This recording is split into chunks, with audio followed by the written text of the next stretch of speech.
اعوذ باللہ من الشیطان الرجیم بسم اللہ الرحمن الرحیم۔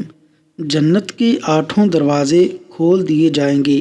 نبی کریم صلی اللہ علیہ وسلم نے ارشاد فرمایا کہ جس نے اچھی طرح وضو کیا اور پھر یہ کہا اشہد ان لا الہ الا اللہ وحدہ لا شریک لہ، اشہد ان لا الہ الا اللہ وحدہ لا شریک لہ، واشہد ان محمدا عبدہ ورسولہ، واشہد ان محمدا عبدہ ورسولہ، تو اس کے لیے جنت کے 8 دروازے کھول دیے جاتے ہیں، وہ جس سے چاہے داخل ہو۔ صحیح مسلم حدیث نمبر 234۔ اللہ تعالیٰ عمل کی توفیق عطا فرمائے۔